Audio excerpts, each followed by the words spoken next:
anak zaman sekarang tuh biarpun ngambil pertanian cuma pengennya kerjanya pegang HP, laptop, buku, pulpen. Iya. Nah, ada saran nggak dari Kang Iwan buat teman-teman saya yang ada di kondisi itu?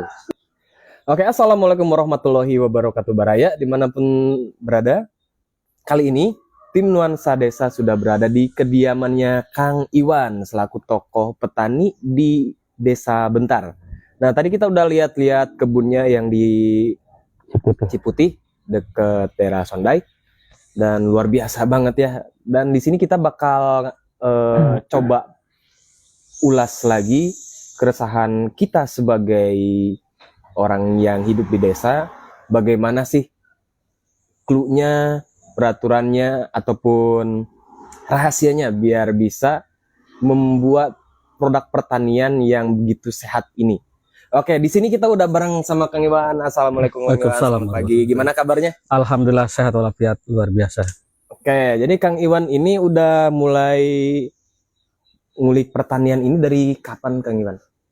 Iya, karena saya ini adalah anak petani, jadi memang harus melanjutkan cita-cita orang tua semua jadi petani. Karena petani ini kadang-kadang sekarang anak-anak yang sekarang itu nggak mau terjun jadi petani, pengennya kerja-kerja yang lain. Nanti kalau nggak ada yang petani, siapa nanti kalau bukan kita yang jadi petani? Iya. Jadi saya mengawali bikin kebun, jadi memanfaatkan lahan, awalnya lahan pemberian orang tua saya manfaatkan sedemikian rupa supaya lebih maksimal lagi gitu.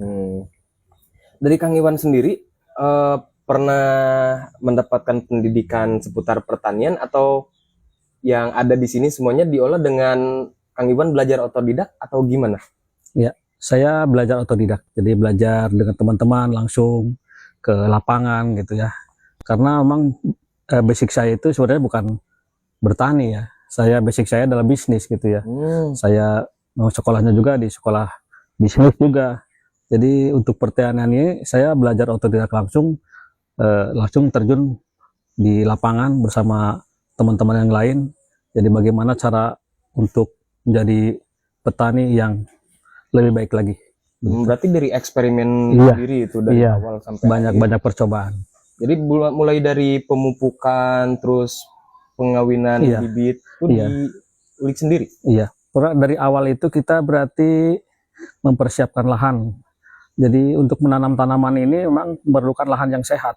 Percuma kalau bibitnya bagus, tapi lahannya kurang sehat, itu pertumbuhannya nggak bagus. Jadi dari awal ini kita siapkan lahan dulu. Setelah lahan itu baru kita siapkan bibit yang berkualitas. Bibit berkualitas itu seperti apa? Bibit unggul, yang indukannya udah jelas, yang sering berbuah. Itu seperti itu. Terus yang ketiganya lagi, berarti kita pemupukan, ya, pemupukan secara berkala, rutin, ya. Terus perawatan, selanjutnya perawatan yang maksimal. Kalau kita memaksimalkan potensi yang ada, insya Allah hasilnya pun akan lebih baik. Tapi kalau kita tidak fokus atau sekedar main-main, mungkin hasilnya pun yang main-main juga. Sama. Oke, nah seputar ini nih ada juga pertanyaan yang menurut saya bagus banget ini. Kita itu kan sebagai orang desa ya. Iya.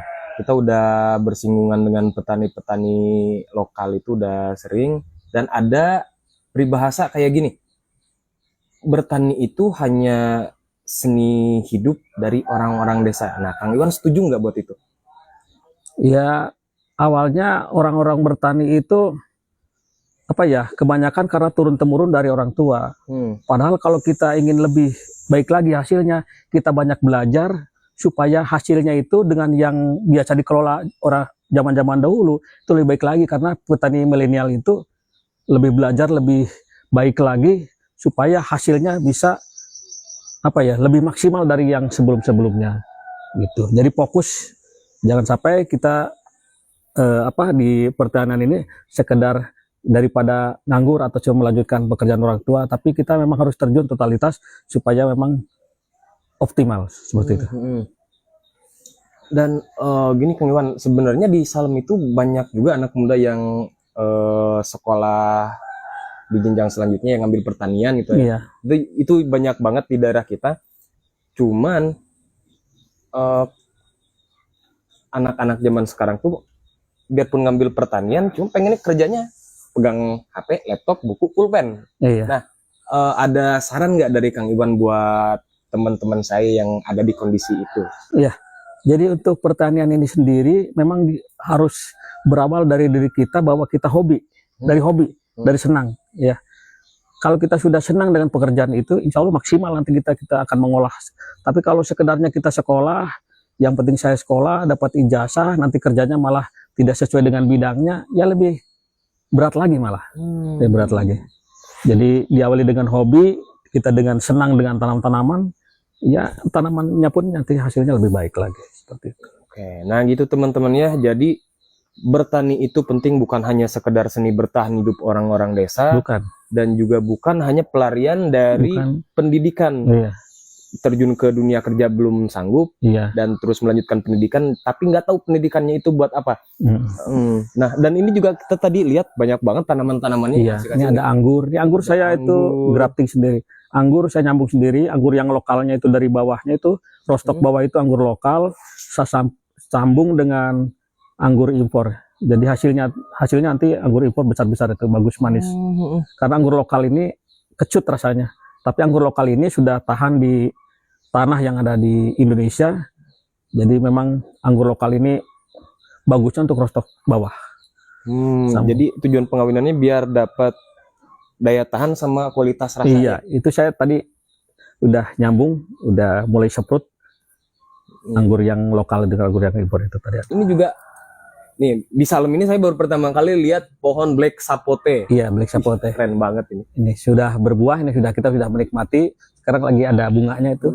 Yang ini juga ini jenis yang lain, jenis mamey sapote. Mamey sapote. Iya.